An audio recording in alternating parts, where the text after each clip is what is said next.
Okay. Well, hello everyone. My name is Jess Lonner. I'm an orthopedic surgeon with Rothman Orthopedic Institute. Thank you for chiming in. Happy to share my thoughts on the evolution of robotic surgery in knee replacement surgery. This is an area that's been near and dear to my heart for roughly 14 or 15 years now. And, obviously this is a hot topic in orthopedics, and I'm happy to share my perspectives with you.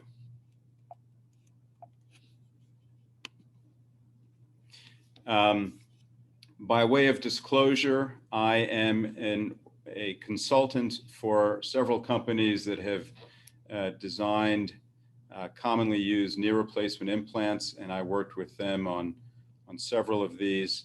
I've also worked with three companies on the development of commonly used robotic technologies, some of which I'll be talking about this afternoon. I've published extensively in the field of robotics and have written a textbook as well. And I won't necessarily encourage you to read it, but certainly I feel comfortable talking about this topic.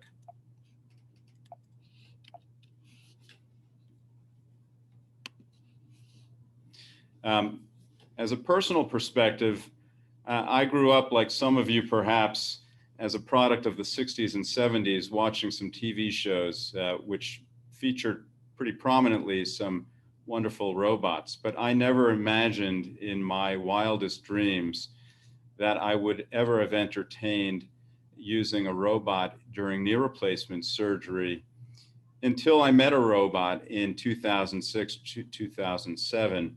And at that point, I was really hooked because I saw the tremendous potential for using a robot in the surgeries that I do. And it's really been very interesting. I started using a robot for partial knees in 2008 when I introduced the technology to the greater Philadelphia region.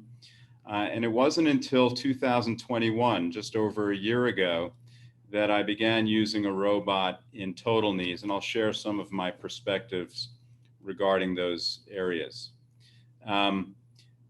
If you are looking for some easy reading, you might want to look up this particular article, which was recently published. It talks about my own personal experiences and perspectives traveling through the landscape of robots and knee replacement surgery. And it also gives reference and perspective to the changes that have occurred in the robotic space in knee replacement surgery in a broader sense. So it's not just my own perspectives and experiences. It also talks about the broader context of robotics and knee replacement that have occurred over the last 15 years or so.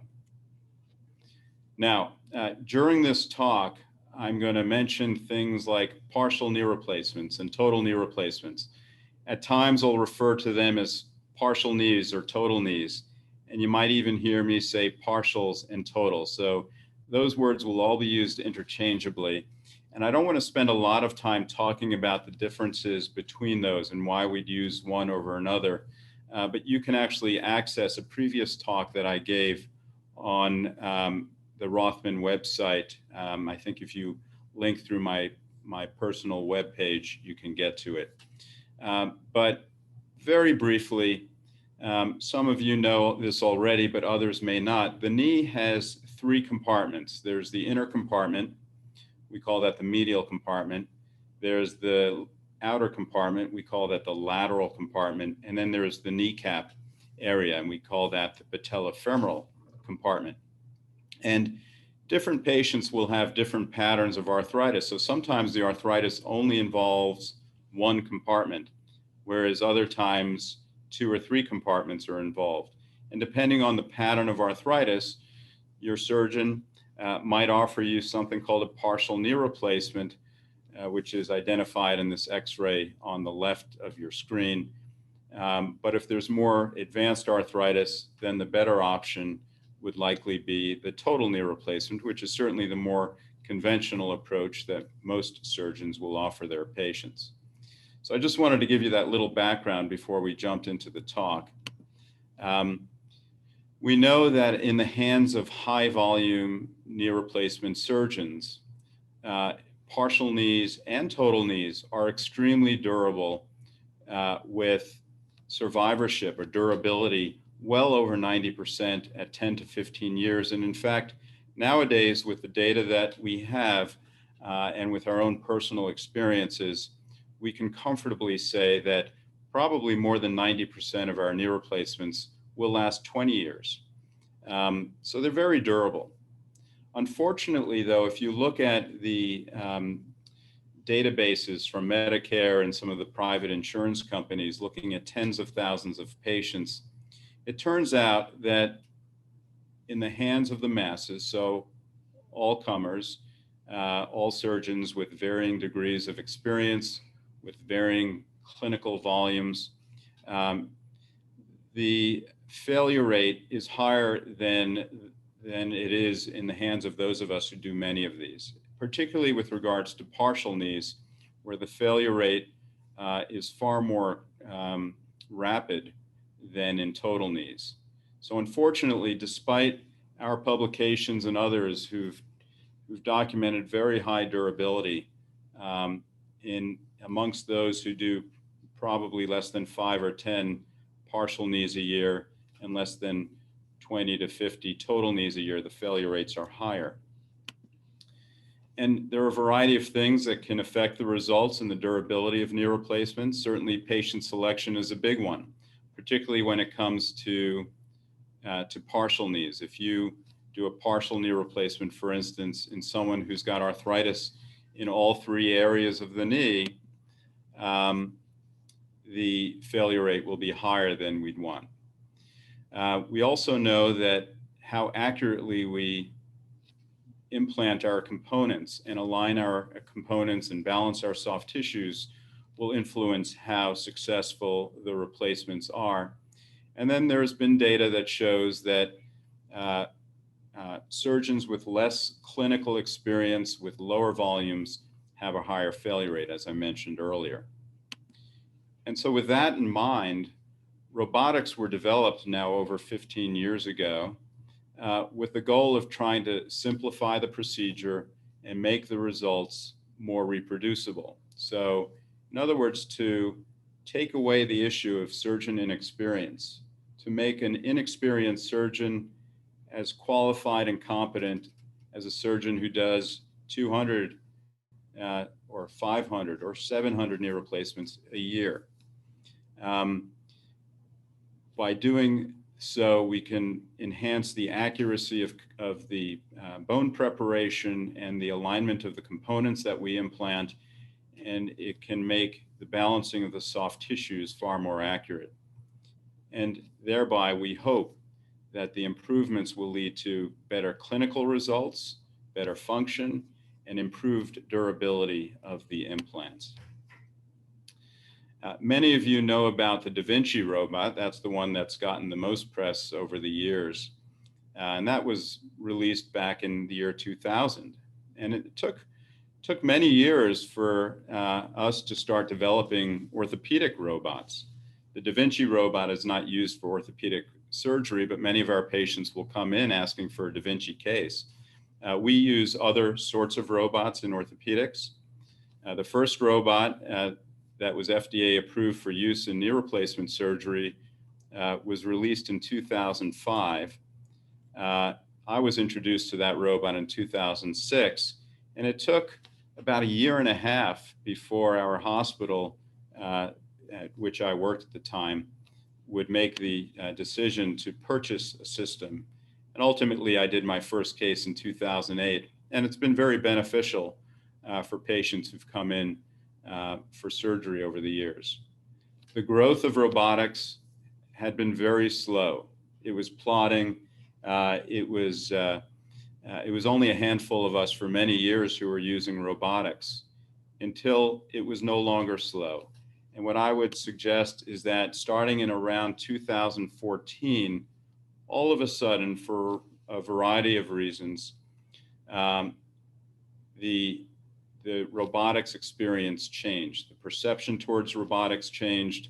More and more companies started developing and releasing robots. So now there are probably 6 different robotic systems out. A number are in various stages of development, and many more surgeons are using robotics today than years ago. In fact, the story of robotic adoption really parallels some of the findings that you see when people are trying to introduce technology and innovate in various technological fields in general.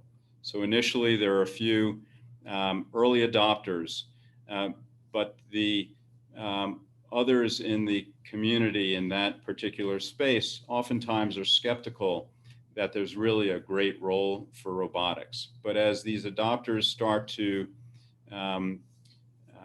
get results that show benefits, in our case, improved outcomes, then all of a sudden there's greater intrigue and greater interest. Newer companies start sprouting up. Technologies start advancing.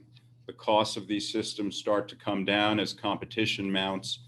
And then within a period of time, there's more access to robotic technologies and increased utilization, and then eventually expanding indications. So you'll see from this talk that initially we developed robots just for partial knees. It was a real niche procedure. Eventually it expanded to total knees and then to hip replacements. And now there are other robots in development, or at least in the discussion phases, to expand to the shoulder and to the foot and ankle and to other joints. I'm happy to say that when I first started using a robot in 2008, only 0.1% of knee replacements in the United States were being done with robotic technology, and worldwide it was even far less than that. 10 years later, by 2018, 4.3% of knee replacements were being done with robotic technology. And then everything exploded. And now, as of 2020, 35% of knee replacements are being done with knee replacements, according to certain studies that have been done. So it's really something that's more commonly utilized. Some of that growth has to do with the benefits that we've seen with the technology. Some of it has to do with the fact that half of our knee replacement surgeons in the United States are younger than 55 years old. And they're a very technology savvy group of surgeons who are more comfortable with digital technologies. And so it just makes sense that they'd put more pressure in the market to using technologies that would make them more precise. And I think I'm one of the few gray-haired surgeons who's often talking about the benefits of robotics. Most of my colleagues in various meetings, design meetings, academic meetings, are young. And that really speaks volumes to the potential future of robotic technology and knee replacement surgery. I think the future is bright, and I think those young, digitally inclined surgeons are going to continue to drive the field forward. We also know that if you look at patent activity as a proxy of the interest in various innovations, we know that based on the volume of patents filed in the field of robotics in joint replacement surgery, there is much more interest in robotics now than many other surgical technologies in development, because the numbers of patents just grow exponentially. So in my mind, what I've observed over the last 15 years is basically what I would consider 3 evolutionary phases of knee replacement robotics. Phase 1 was one which dealt exclusively with partial knees, and this was a CT-based technology, meaning in order to do planning for the procedure, we'd have to do a CT scan in advance to help us with the planning and preparation for surgery. Phase two was a period of time where we saw an increasing number of technologies, robotic technologies, come to the fore, which did not require preoperative CT scans. I'll share with you some of my thoughts and some of our publications on some issues around getting CT scans for non-diagnostic purposes. Phase three is the phase that I would consider us to be in right now, has seen an expansion of the technology into total knees, and a very interesting period of time where we're beginning to integrate digital analytics, a whole ecosystem of digital information that starts at the time of surgery, if not before surgery, and extends beyond surgery into the post-operative period, and is giving us an opportunity to get insights into how decisions that we make during surgery in terms of positioning the parts or balancing the soft tissues might affect functional outcomes and implant durability.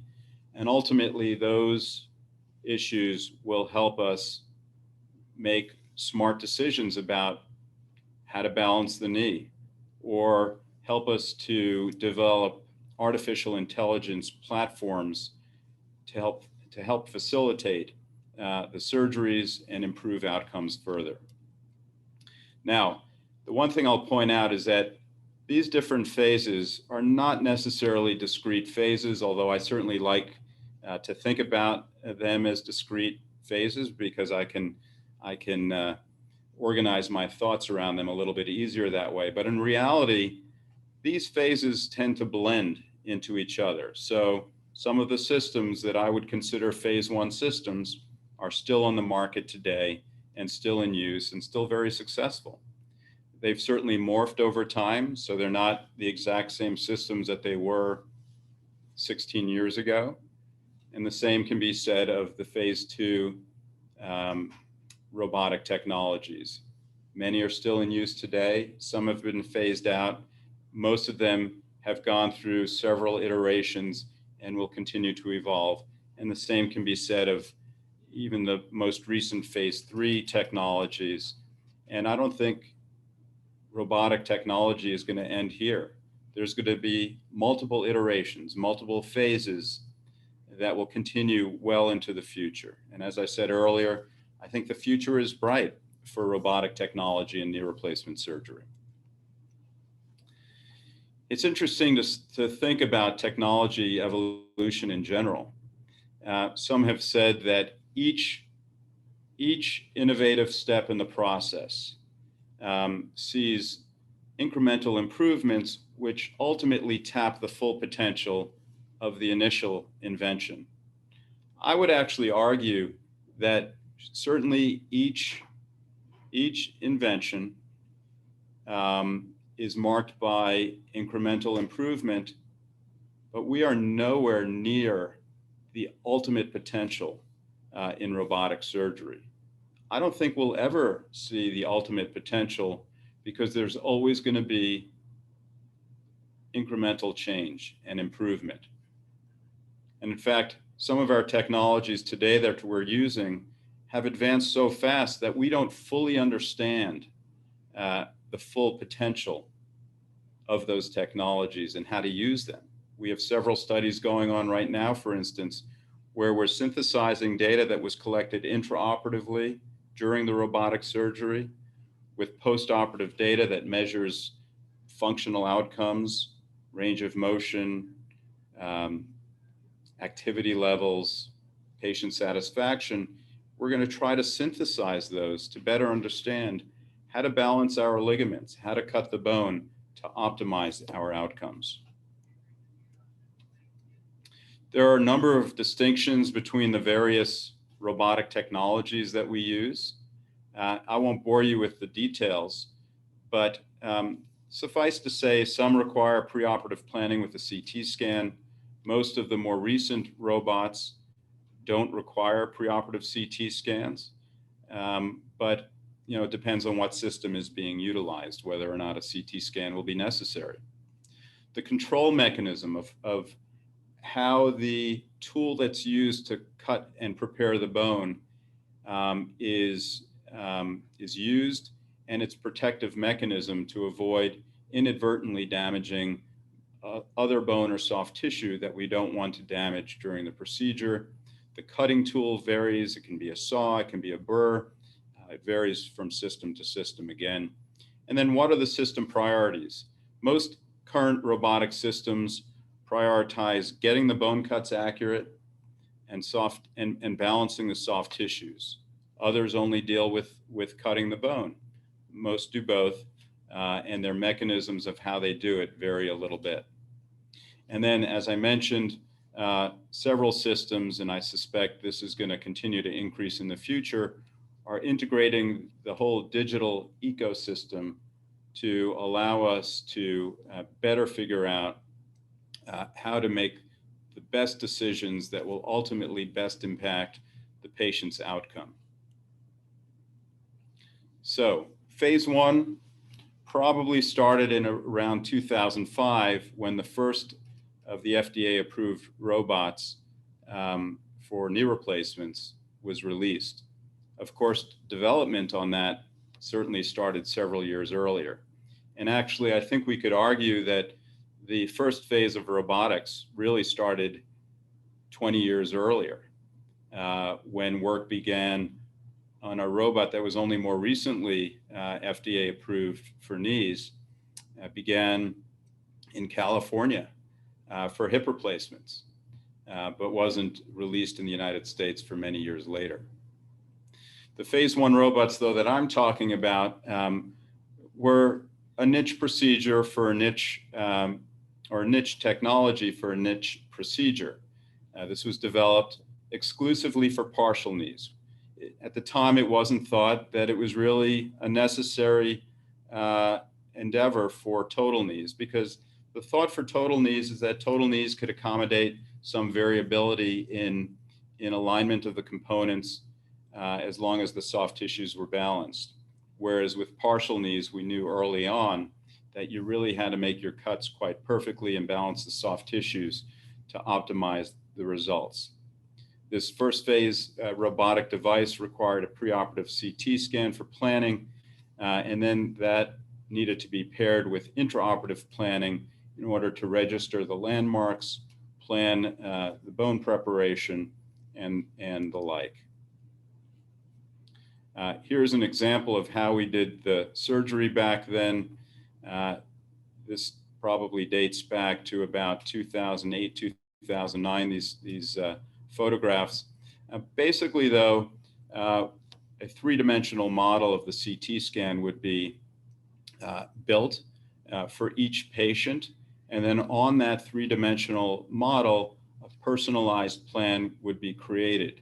We would choose the implant size that we wanted based on the CT scan and how we wanted to orient the components specifically for that patient to get the alignment that we desired. And then intraoperatively, during surgery, we would take a whole bunch of registration points. We would map out various anatomic landmarks on the limb and within the knee to help further sort out the anatomic features of the patient's limb. And then we would remove some of the bone spurs around the knee and tension the ligaments. And one of the important features of most robotic systems is not just about precision of bone cuts and implantation of the components, but it's about getting the soft tissues of the knee balanced, and that will really drive the outcomes. So this phase one robotic system and other subsequent systems really prioritize the need to balance the soft tissues. And based on a graph that's created, we can make adjustments in the component positioning to get the soft tissue balancing that we desired. This system then relied on haptics to constrain this motorized burr within a zone that was considered the safe zone. We wanted to keep our cutting tool within a well-defined window to prevent inadvertent bone preparation or removal, and to prevent damage to some of the soft tissues around the knee. The haptics means that almost like a physiologic barrier is created, and you can't move the burr beyond that barrier. So from 2008 till 2012 or 2011 or so, I had great experience, and many of us did, using robotic technologies. But still, the adoption of technologies was relatively slow at this point. At a certain point, though, I began to get concerned about the need to do preoperative planning with CT scans. Increasingly, the payers were denying these scans, and our team would spend 45 minutes to an hour with the insurance companies trying to get permission and approval to do these scans. Denials were very common. Oftentimes, as a result, the hospitals or the patients would pay out of pocket for these scans so that they could have robotically assisted surgery. For other patients, the scans would be approved, but they were stuck with very high copays to offset the cost of the scans. There was also a time and inconvenience factor. Many patients would have to go to specialized sites which were certified to do these particular CT scans with very specific protocols in place. So for many, it was difficult to do. But I became particularly concerned about the radiation exposure associated with these phase 1 robotic systems.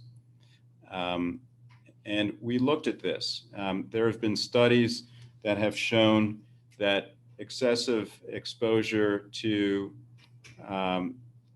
radiation can result in various cancers, and at a certain dosage, those cancers can be fatal.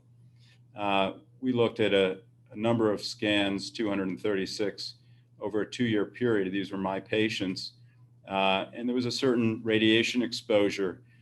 Unbeknownst to me, approximately 25% of my patients had additional scans at some point. And the problem with radiation associated with CT scans or radiation associated with anything is that that exposure doesn't go away. So once you've been exposed, you have a certain amount of damage to the tissues in your body, and that's cumulative. So I became increasingly concerned and began looking for an alternative. In around 2011, before we go there, so the FDA and the National Cancer Institute have recommended that we take steps to mitigate exposure, to reduce exposure to radiation, including the use of non-diagnostic CT scans. So in around 2011 or so, I began looking for a CT-free alternative. And in 2012, a phase 2 CT-free device was released to market, gave us the opportunity to plan our partial knee surgeries without the need for a CT scan, provided some cost savings. Again, with all technologies, as technologies emerge, the costs tend to go down, and we're seeing that all the time with our newer technologies. Of course, we couldn't compromise accuracy because that would be problematic. And thankfully, some of the preclinical data with this particular device showed equivalent accuracy, which was a real benefit. Still, like the earlier predecessor device, this phase 2 device only focused on partial knees and didn't yet address total knees. With this device, we no longer needed to get a preoperative CT scan, so all the planning was done intraoperatively. It also required a protocol of surface mapping, limb registration, and balancing the soft tissues, similar in some ways to the earlier device. And then we could adjust the positioning of our components to create a soft tissue balancing that satisfied our preferences. And then the tool that we used was a handheld robotic sculpting tool that also removed bone from within a defined set of parameters.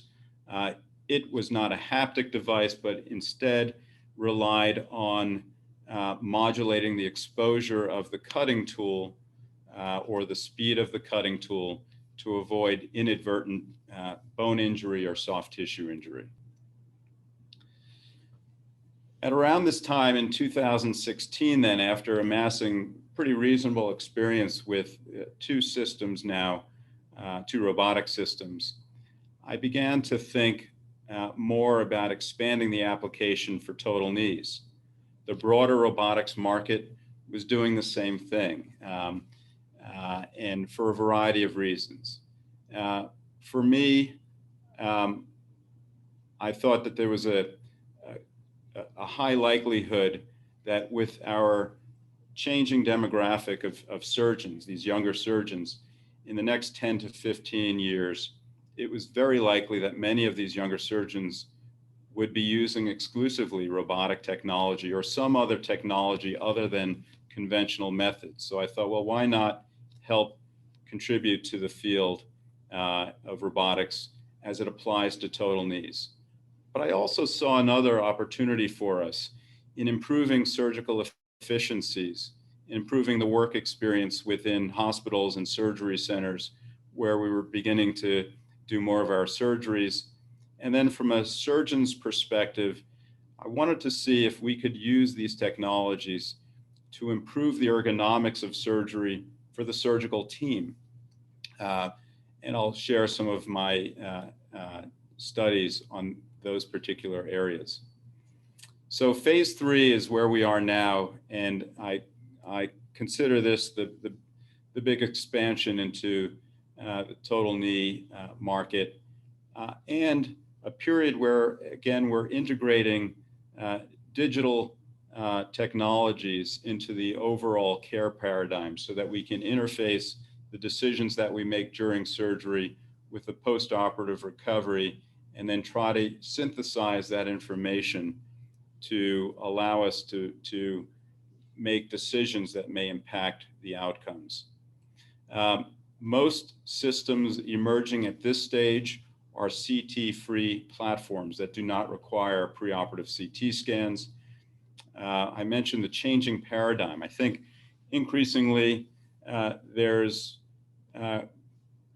interest, particularly amongst the younger tech-savvy surgeons, to use something more sophisticated than the conventional instruments that we've used for 35, 40 years.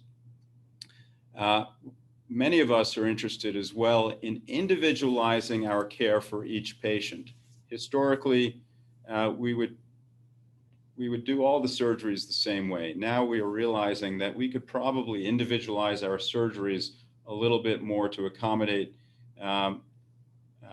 the individual variations that each of our patients have in terms of their alignment, in terms of their soft tissue balance. And we can use the robotic technology to enhance the balance of our soft tissues, to optimize function.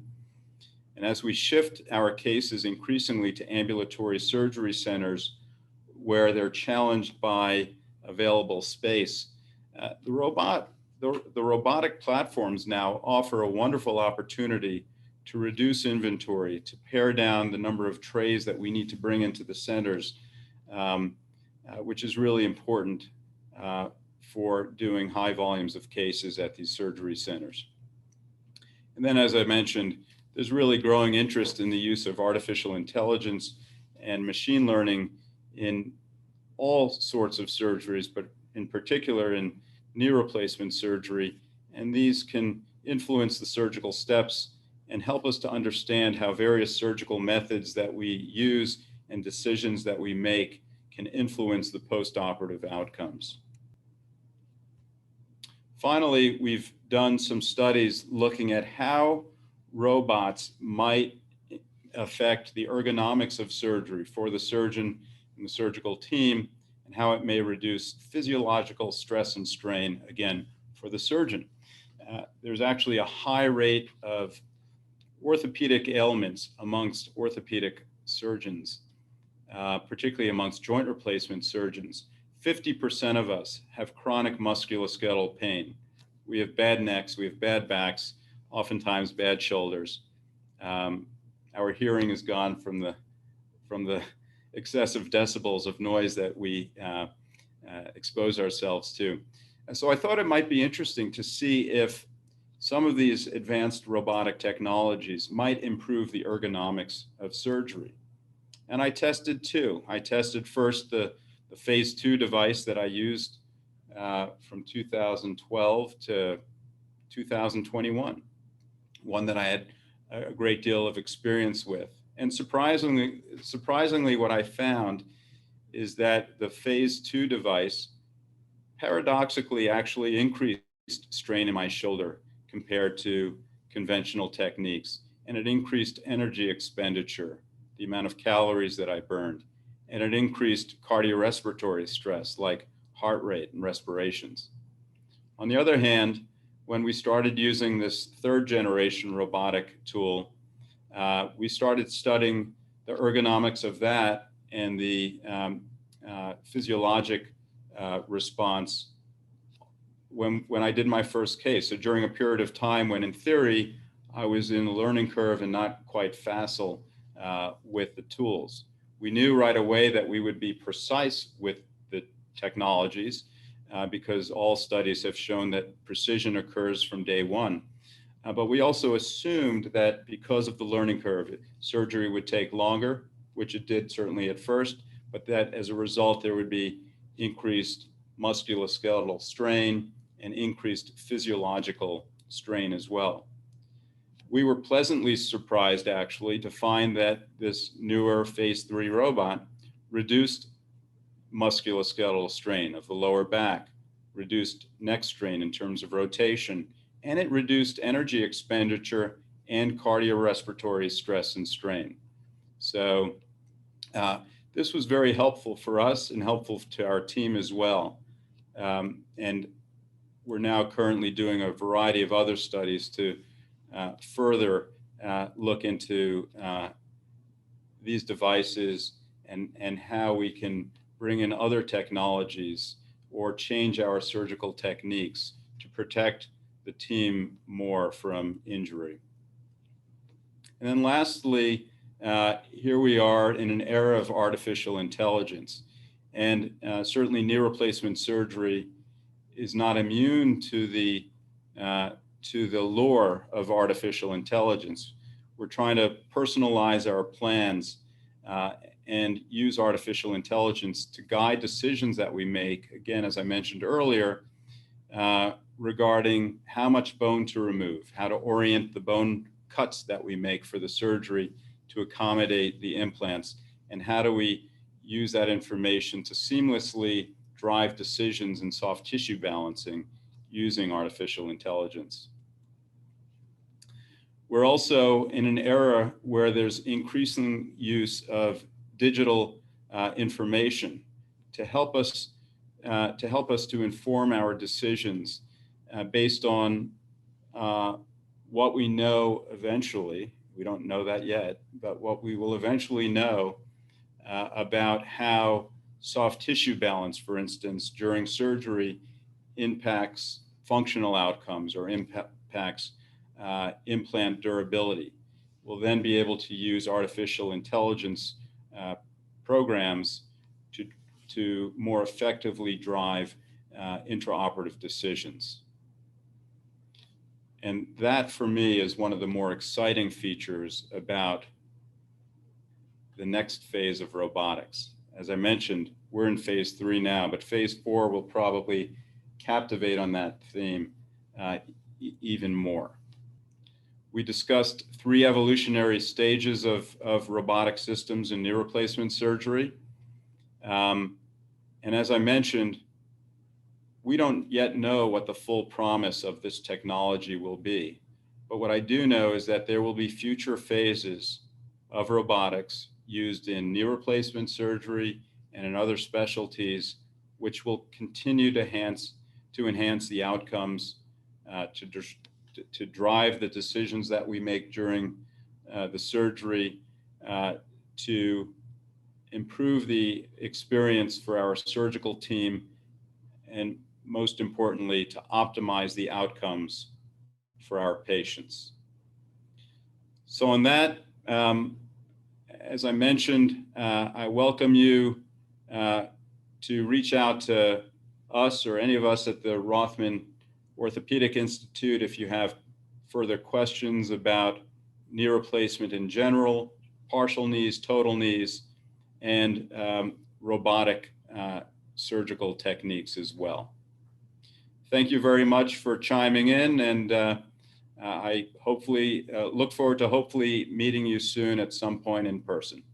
Yes, thank you, Dr. Lonner. You had a lot of great information in here. And just to repeat myself, Dr. Lonner also sees patients in Bryn Mawr, King of Prussia, and South Philadelphia. So again, thank you for this and take care.